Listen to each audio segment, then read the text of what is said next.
20 जून को दुनिया भर में वर्ल्ड रिफ्यूजी डे मनाया जाता है। दरअसल साल 2001 में स्टेटस ऑफ रिफ्यूजी से संबंधित कन्वेंशन के 50 साल पूरे हुए थे। इसी मौके पर यूएन ने इस दिन को मनाने का निर्णय किया था। इस दिन को मनाने का मकसद ऐसे लोगों को सेलिब्रेट करना है जिन्हें किसी विवाद, दबाव या युद्ध के चलते अपनी होम कंट्री को छोड़ने के लिए मजबूर किया गया। गौरतलब है कि हर मिनट तकरीबन 20 लोग किसी युद्ध, आतंकवाद या विवाद की स्थिति के चलते अपना सब कुछ छोड़कर रिफ्यूजी बनने के लिए मजबूर होते हैं। यूनाइटेड नेशंस 1951 रिफ्यूजी कन्वेंशन में रिफ्यूजी की परिभाषा दी गई है। इसके मुताबिक अपनी जाति, धर्म, राष्ट्रीयता, किसी विशेष सामाजिक समूह से संबंध या राजनीतिक राय के कारण होने वाले उत्पीड़न के चलते अपना देश छोड़ने को मजबूर व्यक्ति रिफ्यूजी है।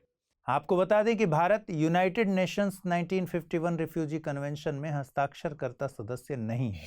अगली खबर देखते हैं। देश के 5 हाई कोर्ट्स में नए चीफ जस्टिस की नियुक्ति हुई है। राष्ट्रपति रामनाथ कोविंद द्वारा देश के 5 उच्च न्यायालयों में नए मुख्य न्यायाधीश नियुक्त किए गए हैं।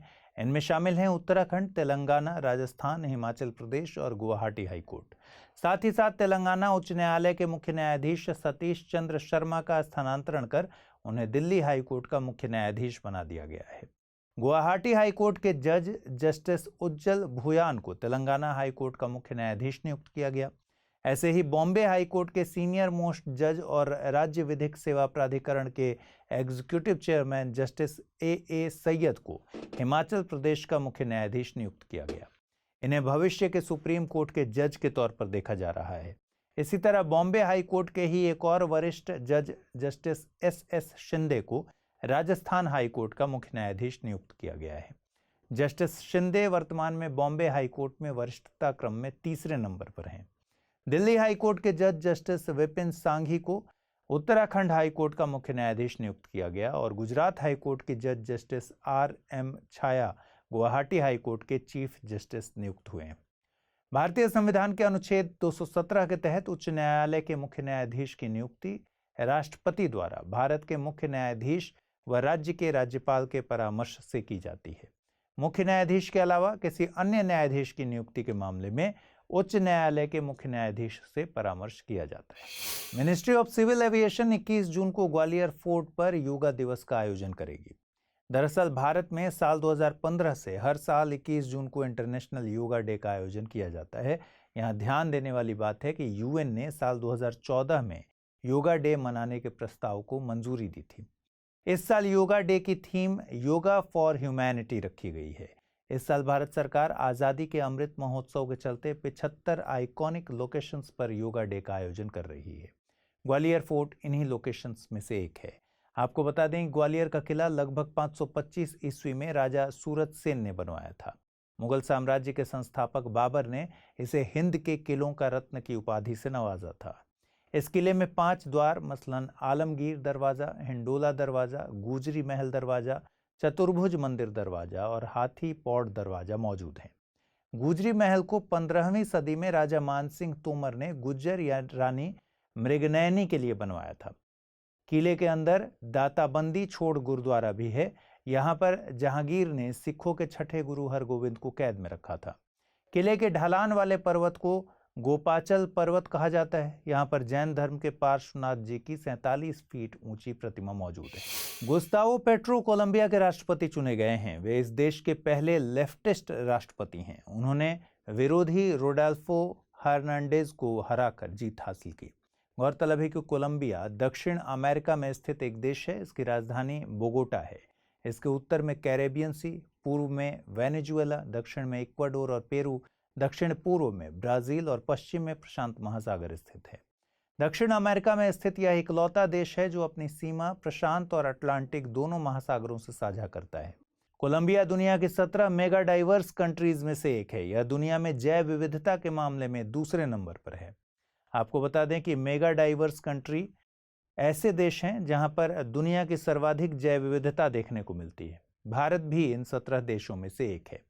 भूमध्य रेखा जिन 13 देशों से होकर गुजरती है, कोलंबिया उनमें से एक है। आइए अगली खबर में जानते हैं क्या है सिकल सेल एनीमिया। 19 जून को हर साल world sickle cell awareness day के रूप में मनाया जाता है। इस दिन सिकल सेल बीमारी के बारे में जागरूकता फैलाई जाती है। सिकल सेल एनीमिया असामान्य हीमोग्लोबिन के कारण होने वाला एक आनुवंशिक विकार है। हमारे रक्त में मौजूद आरबीसी यानी लाल रक्त कोशिकाओं में हीमोग्लोबिन प्रोटीन होता है। यह ऑक्सीजन के ट्रांसपोर्टेशन का काम करता है। आमतौर पर आरबीसी अंडाकार होते हैं, लेकिन असामान्य हीमोग्लोबिन प्रोटीन का एक चेन बनाता है। इसके कारण आरबीसी डिस्टॉर्टेड होकर सिकल यानी हंसुए के आकार का हो जाते हैं। इससे उनकी ऑक्सीजन ले जाने की क्षमता घट जाती है। सिकल सेल का जीवन काल भी सामान्य आरबीसी की तुलना में कम होता है। आमतौर पर आरबीसी का जीवन 120 दिनों का होता है, जबकि सिकल सेल केवल 10 से 20 दिनों तक ही जीवित रहते हैं। इसके चलते एनीमिया हो जाता है और इस अवस्था को सिकल सेल एनीमिया कहते हैं। बीटा ग्लोब्यूलिन जीन में पॉइंट म्यूटेशन होने के बाद यह बीमारी हो जाती है। यह एक ऑटोसोमल रिसेसिव डिजीज है, यानी बच्चों को यह बीमारी तभी होती है जब माता पिता दोनों में सिकल सेल जीन होते हैं। सिकल सेल छोटी रक्त धमनियों में रक्त के प्रवाह में रुकावट पैदा करते हैं। इन ब्लॉकेज के कारण शरीर में असहनीय दर्द और गंभीर इन्फेक्शंस उत्पन्न होने लगते हैं। यहाँ तक कि धीरे धीरे सारे अंग खराब होने लगते हैं और दिल का दौरा भी पड़ सकता है। Complete blood picture, HB electrophoresis और जेनेटिक टेस्टिंग के जरिए इस बीमारी का पता लगाया जा सकता है। बोन मैरो या स्टेम सेल ट्रांसप्लांट इसका एकमात्र इलाज है। प्रधानमंत्री श्री नरेंद्र मोदी ने IISc बेंगलुरु में सेंटर फॉर ब्रेन रिसर्च का शुभारंभ किया। साथ ही Bagchi Parthasarathy multi speciality hospital का फाउंडेशन स्टोन भी रखा। सेंटर फॉर ब्रेन रिसर्च अपनी तरह की एक शोध सुविधा है। इसे उम्र से संबंधित ब्रेन डिसऑर्डर्स पर रिसर्च के लिए तैयार किया गया है। गौरतलब है कि ब्रेन हमारे शरीर का सेंट्रल इंफॉर्मेशन प्रोसेसिंग ऑर्गन है। ब्रेन हमारी बॉडी में वॉलेंट्री मूवमेंट्स, शरीर का संतुलन, जरूरी नॉन वॉलेंट्री मूवमेंट्स मसलन लंग्स, किडनी आदि, भूख, प्यास और थर्मल रेगुलेशन जैसी गतिविधियों को कंट्रोल करता है। ब्रेन को 3 हिस्सों में बांट लीजिए। 3 हिस्सों में बांटा जाता है, फोर ब्रेन, मिड ब्रेन और हिंड ब्रेन। प्रधानमंत्री श्री नरेंद्र मोदी ने हाल ही में बेंगलुरु में एस विश्वेश्वरैया टर्मिनल का उद्घाटन किया है। बताया जा रहा है कि यहाँ एयरपोर्ट जैसी सुविधाएं मौजूद हैं। यह भारत का पहला centralised air conditioned railway terminal है। 300 करोड़ रुपए से भी अधिक की लागत से निर्मित यह रेलवे टर्मिनल 4200 स्क्वायर फीट के क्षेत्र में फैला है। यहाँ VIP लाउंज, सूचना प्रणाली और फूड कोर्ट के साथ साथ 4 लाख लीटर क्षमता वाला वाटर रिसाइकलिंग प्लांट और रेन वाटर स्टोरेज का प्रावधान भी है। दक्षिण पश्चिम रेलवे द्वारा इस टर्मिनल से 32 जोड़ी ट्रेनों के संचालन की योजना बनाई गई है। अधिकारियों के मुताबिक धीरे धीरे इन सेवाओं को बढ़ाया जाएगा। बेहतर सुरक्षा के लिए यहाँ इलेक्ट्रॉनिक इंटरलॉकिंग प्रणाली इस्तेमाल की गई है। इस टर्मिनल पर 6 जून से सेवाएं शुरू कर दी गई थीं। बनासवाड़ी एर्नाकुलम ट्राई वीकली यानी हफ्ते में 3 दिन चलने वाली यह एक्सप्रेस इस टर्मिनल से चलने वाली पहली ट्रेन रही। KSR बेंगलुरु सिटी और यशवंतपुर स्टेशनों के बाद यह बेंगलुरु का तीसरा रेलवे कोचिंग टर्मिनल है। यहाँ ट्रेनें अपनी यात्राएं शुरू या समाप्त करेंगी। मध्य प्रदेश सरकार राष्ट्रीय चंबल अभयारण्य में इलीगल माइनिंग को रोकने के लिए लंबे समय से संसाधन पर निवेश कर रही है, लेकिन अब सरकार चंबल और इसकी सहायक नदी पार्वती के 5 स्ट्रेचेस के लगभग 292 हेक्टेयर्स में माइनिंग को अलाउ करने का प्लान बना रही है। इस संबंध में केंद्रीय पर्यावरण मंत्रालय को प्रस्ताव सौंपा गया है। गौरतलब है कि इस सेंक्चुअरी में साल 2006 से माइनिंग बैन है। मुरैना जिले में स्थित यह सेंक्चुअरी अपने घड़ियालों के लिए प्रसिद्ध है। आपको बता दें कि चंबल पश्चिमी मध्य प्रदेश की महत्वपूर्ण नदी है। यह मध्य प्रदेश में महू के नजदीक जानापाव पहाड़ी से निकलती है, जबकि उत्तर प्रदेश में इटावा से 38 किलोमीटर दूर यमुना में मिल जाती है। इसकी प्रमुख सहायक नदियों में पार्वती, क्षिप्रा, काली, सिंध और बनास हैं। चूलिया वाटरफॉल चंबल नदी पर स्थित है। चंबल देश की एकमात्र नदी है जो बीहड़ का निर्माण करती है। दरअसल यह नदी अवनालिका अपर्दन से बड़ी और गहरी गहरी खाइयों का निर्माण करती है। इन्हें बीहड़ कहा जाता है। वहीं पार्वती नदी सीहोर जिले के आष्ठा से निकलती है। हाल ही में वित्त मंत्रालय ने भारतीय अर्थव्यवस्था में ट्विन डेफिसिट प्रॉब्लम पर चिंता जाहिर की। मंत्रालय के मुताबिक भारतीय अर्थव्यवस्था कमोडिटी प्राइसेस और सब्सिडी बर्डन के चलते ट्विन डेफिसिट की समस्या का सामना कर रही है। इससे राजकोषीय घाटा और चालू खाता घाटा बढ़ रहा है। ये पहला मौका है जब सरकार ने वर्तमान वित्तीय वर्ष में बढ़ते घाटे पर चर्चा की है। राजकोषीय घाटा का मतलब है जब सरकार अपनी आय से अधिक खर्च करती है। बजट 2022-23 में राजकोषीय घाटा 6.4% अनुमानित है। वहीं चालू खाता घाटा किसी देश के व्यापार की एक माप है जहां आयात की जाने वाली यानी इंपोर्ट की जाने वाली वस्तुओं और सेवाओं का मूल्य निर्यात यानी एक्सपोर्ट किए जाने वाले उत्पादों के मूल्य से अधिक होता है। आपको बता दें कि भारत सरकार कुल सब्सिडी का सबसे बड़ा हिस्सा खाद्य सब्सिडी पर खर्च करती है। नासा ने फ्यूल लाइन लीक होने के बावजूद पहली बार एक काउंटडाउन टेस्ट के दौरान अपने विशाल मून रॉकेट में ईंधन भरा है। यह मून रॉकेट के प्रतीक्षित लॉन्च की शुरुआत से पहले चौथा और आखिरी पड़ाव था। US space agency NASA Artemis 1 कहलाए जाने वाले इस मून रॉकेट की वेट ड्रेस रिहर्सल को पूरा करने के लिए पहले ही 3 बार असफल हो चुका है। पिछले 3 प्रयास ईंधन रिसाव, अटके हुए वॉल्व और अन्य तकनीकी कारणों के चलते विफल हुए थे। इस बार एक बाहरी ईंधन लाइन में रिसाव के कारण कैनेडी स्पेस सेंटर में किए जा रहे इस परीक्षण को लगभग बंद कर दिया गया, लेकिन फिर भी नासा के प्रबंधकों ने काउंटडाउन टेस्ट करने का फैसला किया। ऐसा टीम और हार्डवेयर के प्रदर्शन को देखने के लिए किया गया। लॉन्च के निदेशक चार्ली ब्लैकवेल थॉम्पसन के मुताबिक प्रदर्शन अच्छा रहा। नासा के द्वारा निर्देशित आर्टेमिस कार्यक्रम का लक्ष्य है चांद पर फिर से मनुष्यों को भेजना और उसके बारे में जानकारी जुटाना। आर्टेमिस 1 को अगस्त 2022 तक लॉन्च किए जाने की उम्मीद की जा रही थी। परीक्षण में देरी ने वास्तविक लॉन्च को पीछे धकेल दिया है। आर्टेमिस 1 एक प्रकार की जांच होगी जिसमें मानव रहित ओरायन कैप्सूल 10 दिन चंद्रमा की परिक्रमा करते हुए बिताएगा। ब्लैकवेल थॉम्पसन ने बताया कि 2024 के लिए योजनाबद्ध दूसरी फ्लाइट एक दल भेजेगी जो चंद्रमा के चारों ओर चक्कर लगाकर वापस आएगी। तीसरा मिशन 2025 तक हो सकता है जिसमें अंतरिक्ष यात्री वास्तव में चंद्रमा पर उतरेंगे। अंतरिक्ष यात्री आखिरी बार 1972 में नासा के अपोलो कार्यक्रम के दौरान चांद पर गए थे। रूस के पत्रकार दमित्री मुरातोव ने नोबेल पुरस्कार की नीलामी की है। इस फंड का प्रयोग यूक्रेन के चाइल्ड रिफ्यूजीज के लिए किया जाएगा। इसे सीधा यूनिसेफ को सौंपा जाएगा जिससे युद्ध के चलते डिस्प्लेस हुए बच्चों की देखभाल की जा सकेगी। गौरतलब है कि साल 2021 के लिए शांति का नोबेल पुरस्कार फिलीपींस की मारिया रेसा और रूस के दमित्री मुरातोव को दिया गया था। इन दोनों पत्रकारों ने अभिव्यक्ति की स्वतंत्रता के लिए प्रयास किए थे जो कि लोकतंत्र के लिए एक जरूरी शर्त है। शांति पुरस्कार नॉर्वे की राजधानी ओस्लो में दिए जाते हैं। सबसे ज्यादा शांति के पुरस्कार international committee of red cross को मिले हैं। यूनिसेफ यानी United Nations children fund UN की एक संस्था है। यह दुनिया भर में बच्चों के विकास और मानवीय सहायता के लिए जिम्मेदार है। इसका मुख्यालय न्यूयॉर्क में है और कैथरीन एम रूसेल यूनिसेफ की हेड हैं। वर्ल्ड गोल्ड काउंसिल की रिपोर्ट के अनुसार भारत ने 2021 में 75 टन सोना रिसाइकिल कर दुनिया में चौथे सबसे बड़े रिसाइकलर का दर्जा हासिल कर लिया है, लेकिन अब भी केवल 8% घरेलू सोने की रिसाइकलिंग हो रही है। बाकी सोना आज भी आयात के जरिए बाहर से आता है। WGC की report gold refining and recycling के मुताबिक ग्लोबल गोल्ड रिसाइकलिंग चार्ट में चीन पहले स्थान पर है, दूसरे स्थान पर है इटली और तीसरे स्थान पर अमेरिका है। रिपोर्ट के मुताबिक 2021 में भारत की सोने को रिफाइन करने की क्षमता 2013 के मुकाबले 500% बढ़ गई है। पिछले एक दशक में रिफाइनिंग लैंडस्केप में काफी बदलाव देखने को मिले हैं। 2021 में फॉर्मल सेक्टर की संख्या 33 हो गई जबकि 2013 में यह 5 से भी कम थी। सरकार द्वारा प्रदूषण नियमों के सख्त किए जाने के बाद रिफाइनिंग में इनफॉर्मल सेक्टर की भागीदारी घट गई है। टैक्स के बेहतर ढांचे ने भी भारतीय गोल्ड रिफाइनिंग इंडस्ट्री को मजबूत किया है। सरकार ने कच्चे सोने पर आयात शुल्क रिफाइंड सोने से अलग बना दिया है, जिसके चलते कुल इंपोर्ट में कच्चे सोने का आयात 2013 में 7% से बढ़कर पिछले साल 22% पर पहुंच गया।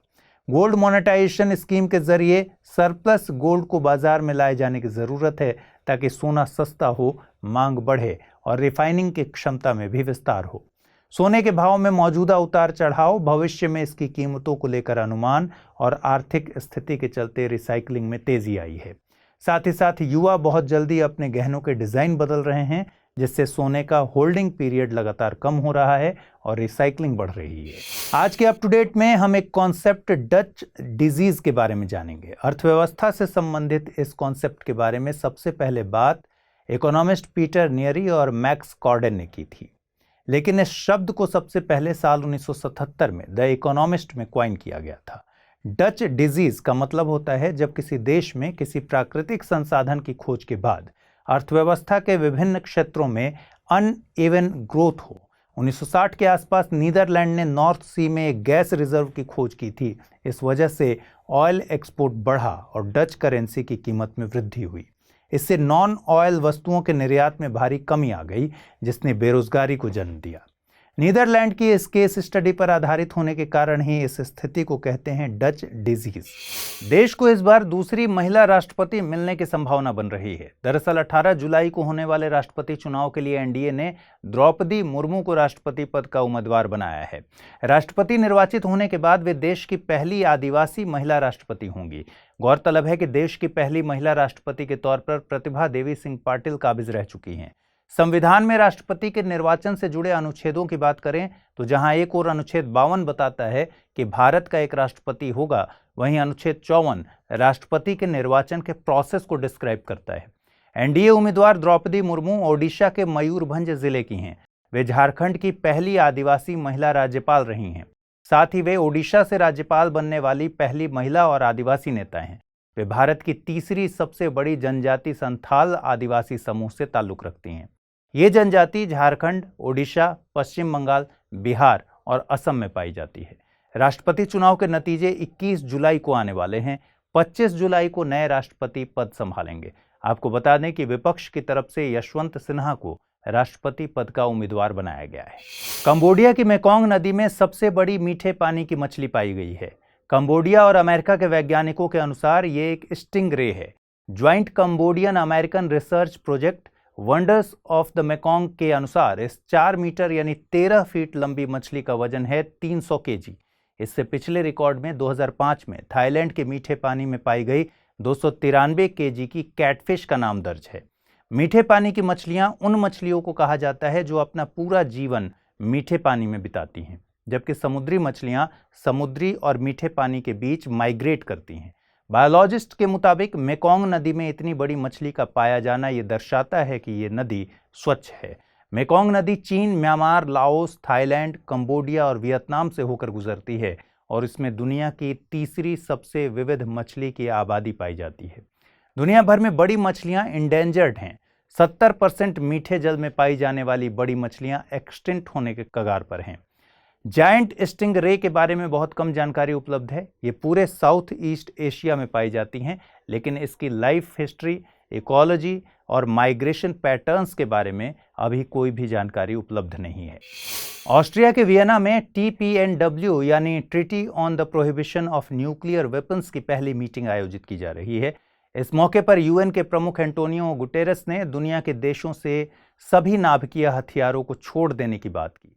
उनके मुताबिक ये हथियार मानव सभ्यता के इतिहास में हिरोशिमा और नागासाकी जैसी घटनाओं के लिए जिम्मेदार हैं। TPNW नाभिकीय हथियारों पर प्रतिबंध लगाने का एक बड़ा सेट है। इसमें परमाणु हथियारों का विकास, परीक्षण, उत्पादन, एक्विजिशन, भंडार, उपयोग या उपयोग करने की धमकी नहीं देने जैसी गतिविधियों पर रोक है। संधि किसी भी देश की भूमि पर परमाणु हथियारों की तैनाती और प्रतिबंधित गतिविधियों के संचालन में किसी भी देश को सहायता के प्रावधान पर भी रोक लगाती है। भारत ने इस ट्रीटी पर हस्ताक्षर नहीं किए हैं। साथ ही भारत ने आगे भी इसमें शामिल न होने का अपना स्टैंड बहुत क्लियर किया है। भारत दुनिया के नाभिकीय हथियारों से मुक्त होने के लक्ष्य के साथ है, लेकिन इस संधि के प्रावधानों से भारत सहमत नहीं है। आपको बता दें कि TPNW को यूनाइटेड नेशंस कॉन्फ्रेंस ने 7 जुलाई 2017 को अपनाया था, वहीं 22 जनवरी 2021 को यह संधि लागू हुई थी। केंद्रीय विज्ञान एवं प्रौद्योगिकी मंत्री जितेंद्र सिंह ने जम्मू कश्मीर के उधमपुर में सिस्मोलॉजिकल ऑब्जर्वेटरी का उद्घाटन किया। गौरतलब है कि पृथ्वी विज्ञान मंत्रालय के तहत नेशनल सेंटर फॉर सिस्मोलॉजी ने आपदा से निपटने की तैयारी के लिए कई तरह के प्रयास किए हैं। यह ऑब्जर्वेटरी भूकंप आने से पहले बेहतर साइंटिफिक इनपुट्स मुहैया कराने में मदद करेगी। जम्मू कश्मीर हिमालय का वेस्टर्न मोस्ट एक्सटेंशन है। उधमपुर जिला मेन फ्रंटल थ्रस्ट और मेन बाउंड्री थ्रस्ट के बीच में स्थित है, जो कि जम्मू कश्मीर क्षेत्र में भूकंप के लिए संभावित खतरों में से एक है। गौरतलब है कि जम्मू कश्मीर का क्षेत्र भारत के सिस्मिक जोन मैप में जोन 4 और जोन 5 में आता है। भूकंप का मतलब पृथ्वी की कंपन से होता है। यह एक प्राकृतिक घटना है जिसमें पृथ्वी के अंदर से ऊर्जा के निकलने के कारण तरंगें निकलती हैं, जो सभी दिशाओं में फैलकर पृथ्वी को कंपित करती हैं। भूकंप से उत्पन्न तरंगों को भूकंपीय तरंगे कहा जाता है, जो पृथ्वी की सतह पर गति करती हैं। इन्हें सिस्मोग्राफ से मापा जाता है। पृथ्वी की सतह के नीचे का पॉइंट जहां भूकंप का केंद्र स्थित होता है उसे हाइपोसेंटर कहते हैं। पृथ्वी की सतह के ऊपर स्थित वो स्थान जहां भूकंपीय तरंगे सबसे पहले पहुंचती हैं या हिट करती हैं उसे एपीसेंटर कहते हैं। असम ने अपने यहाँ one nation one ration card योजना लागू कर दी है। इसी के साथ ये योजना पूरे भारत में लागू हो गई है। असम ऐसा करने वाला 36वां राज्य या संघ शासित प्रदेश है। गौरतलब है कि भारत में 28 राज्य और 8 संघ शासित प्रदेश हैं। इस योजना में राष्ट्रीय खाद्य सुरक्षा अधिनियम के तहत कवर किए गए लाभार्थियों को अपने राशन कार्ड से देश भर में कहीं भी उचित मूल्य की दुकान से राशन हासिल हो सकेगा, जिससे देश भर में खाद्य सुरक्षा सुनिश्चित की जा सकेगी। योजना ने हर नई जगह के लिए नए राशन कार्ड की जरूरत खत्म कर दी है। इसे लागू करने की शुरुआत अगस्त 2019 में की गई थी। इसे लागू करने के लिए सरकार ने मेरा राशन मोबाइल ऐप भी लॉन्च किया है। आपको बता दें कि राष्ट्रीय खाद्य सुरक्षा अधिनियम 10 सितंबर 2013 को नोटिफाई और 5 जुलाई 2013 को लागू किया गया था। इसका मकसद लोगों को खाद्य और पोषण की सुरक्षा मुहैया कराना है।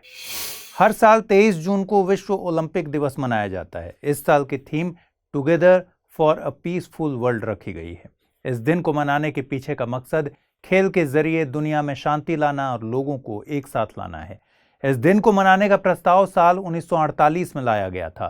23 जून को ओलंपिक डे के तौर पर चुनने की वजह थी साल 1894 में 23 जून को हुआ इंटरनेशनल ओलंपिक कमेटी का गठन। इसका मुख्यालय स्विट्जरलैंड के लुसाने में है। आधुनिक ओलंपिक खेलों की शुरुआत 1896 में यूनान के एथेंस शहर में हुई थी। इनकी शुरुआत फ्रांस के बैरोन पियरे डी कोरबाटिन के प्रयासों से हुई थी। ओलंपिक खेलों का आयोजन हर 4 साल में किया जाता है। 32वें समर ओलंपिक का आयोजन जापान के टोक्यो में किया गया था। साथ ही जुलाई 2021 में इंटरनेशनल ओलंपिक कमेटी ने ओलंपिक के आदर्श वाक्य में बदलाव किया है। नया आदर्श वाक्य है साइटियस, ऑल्टियस, फोर्टियस, कम्युनिटर, यानी फास्टर, हायर, स्ट्रॉन्गर, टुगेदर। 33वें समर ओलंपिक साल 2024 में पेरिस और 34वां समर ओलंपिक साल 2028 में अमेरिका के लॉस एंजल्स में आयोजित किए जाएंगे। 14वें ब्रिक्स सम्मेलन का आयोजन चीन की मेजबानी में किया जा रहा है। 23-24 जून तक चलने वाले इस सम्मेलन को वर्चुअल मोड में आयोजित किया जा रहा है। इसमें भारतीय प्रधानमंत्री श्री नरेंद्र मोदी सहित ब्राजील, रूस, दक्षिण अफ्रीका और चीन के प्रमुख शामिल हो रहे हैं। इस दौरान राजनैतिक, आर्थिक, सांस्कृतिक और आर्थिक सहयोग के मुद्दे पर चर्चा होगी। 24 जून को ब्रिक्स प्लस देशों का एक विशेष सत्र आयोजित किया जाएगा। ब्रिक्स प्लस की संकल्पना चीन द्वारा पेश की गई थी। इसमें दुनिया के विभिन्न क्षेत्रों से देशों को शामिल किया जाएगा, जो कि कोर ब्रिक्स देशों से अलग होंगे। आपको बता दें कि ब्रिक्स में ब्राजील, रूस, भारत, चीन और दक्षिण अफ्रीका शामिल हैं। सबसे पहले ब्रिक शब्द का प्रयोग वर्ष 2001 में एक निवेश बैंक गोल्डमैन सैशे के अर्थशास्त्री जिम ओनिल ने अपने ग्लोबल इकोनॉमिक पेपर में किया था। इन ब्रिक देशों में ब्राजील, रूस, चीन एवं भारत शामिल थे। 2006 में न्यूयॉर्क में आयोजित ब्रिक विदेश मंत्रियों की पहली बैठक में ब्रिक समूह को औपचारिक रूप प्रदान किया गया। ब्रिक का पहला सम्मेलन 2009 में रूस के येकातेरिनबर्ग में आयोजित किया गया। 2011 में साउथ अफ्रीका के शामिल होने के बाद ब्रिक समूह का नाम ब्रिक्स पड़ा। ब्रिक्स के 3 पिलर्स में political and security, economic and financial और cultural and people to people exchanges शामिल हैं। प्रधानमंत्री नरेंद्र मोदी ने नई दिल्ली में वाणिज्य भवन का उद्घाटन किया। साथ ही निर्यात पोर्टल भी लॉन्च किया। निर्यात का फुल फॉर्म है national import export for yearly analysis of trade.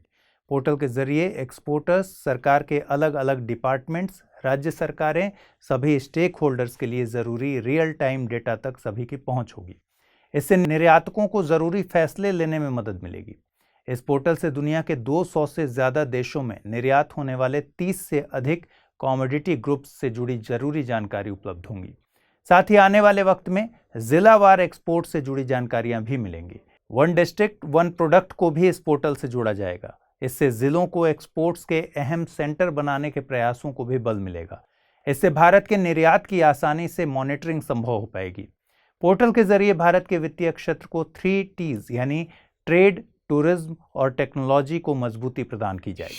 हाल ही में लांसेट जर्नल में स्टडी पब्लिश हुई जिसके मुताबिक टाइफाइड बीमारी पैदा करने वाले बैक्टीरिया एंटीबायोटिक दवाओं के प्रति तेजी से प्रतिरोध यानी रेजिस्टेंट पैदा कर रहे हैं। टाइफाइड के लिए जिम्मेदार सैल्मोनेला इंटर्सिया सेरोवर टाइफी यानी एस टाइफी दवाओं के प्रति प्रतिरोधक होता जा रहा है। शोधकर्ताओं ने ये जानकारी साल 2014 से 2019 के बीच भारत, नेपाल, बांग्लादेश और पाकिस्तान में रोगियों के सैंपल पर किए गए जीनोम सीक्वेंसिंग से जुटाई है।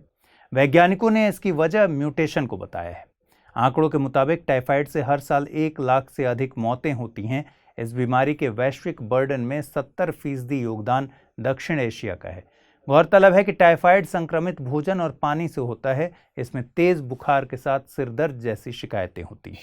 साल 2023 में G20 के भारत में होने वाले सम्मेलन को जम्मू कश्मीर में आयोजित किया जाएगा। गौरतलब है कि भारत G20 की अध्यक्षता 1 दिसंबर 2022 से संभालेगा और ये भारत में G20 की पहली मीटिंग होगी। आयोजन के लिए एक 5 सदस्यीय कमेटी भी गठित की गई है। भारत की तरफ से union commerce and industry minister Piyush Goyal को शेरपा नियुक्त किया गया है। साल 2019 में जम्मू कश्मीर को विशेष राज्य का दर्जा खत्म कर 2 संघ शासित प्रदेशों में बांट दिया गया था। संघ शासित प्रदेश बनने के बाद ये यहाँ आयोजित होने वाला पहला अंतर्राष्ट्रीय सम्मेलन होगा। 2021 में G20 का सम्मेलन इटली में आयोजित हुआ था। वहीं साल 2022 का सम्मेलन इंडोनेशिया के बाली में आयोजित किया जाएगा। आपको बता दें कि G20 एक 20 सदस्यीय अंतर्राष्ट्रीय फोरम है। इसमें 19 देश और यूरोपियन यूनियन शामिल हैं। इसमें शामिल देश हैं Argentina, Australia, Brazil, Canada, China, Germany, France, India, Indonesia, Italy, Japan, Mexico, Russia, Saudi Arabia, south Africa, south Korea, Turkey, the United states और द यूनाइटेड किंगडम। WHO यानी वर्ल्ड हेल्थ नेटवर्क ने हाल ही में मंकी पॉक्स को महामारी घोषित किया है। अब तक 58 देशों में इस बीमारी के 3,417 केसेस पाए जा चुके हैं। अमेरिका और दक्षिण अफ्रीका में इसका प्रभाव सबसे ज्यादा देखने को मिला है। WHO ने बताया कि यह वायरस बहुत तेजी से कई महाद्वीपों में फैल रहा है और इसे रोकने के लिए ग्लोबल एक्शन की जरूरत है। हालांकि इसकी मृत्यु दर स्मॉल पॉक्स से बहुत कम बताई जा रही है, लेकिन WHO ने चेतावनी दी है कि अगर समय रहते इस वायरस को फैलने से रोका नहीं गया तो लाखों लोग मर जाएंगे और उससे भी कई ज्यादा अंधे और विकलांग हो जाएंगे। वर्ल्ड हेल्थ नेटवर्क ने WHO से मंकी पॉक्स को गंभीरता से लेने और तुरंत इसे public health emergency of international concern घोषित करने का सुझाव दिया है। गौरतलब है कि यह बीमारी मंकी पॉक्स वायरस के संक्रमण से होती है। यह वायरस प्रॉक्सीविरिडा परिवार में ऑर्थोपॉक्स वायरस जीनस से संबंधित है।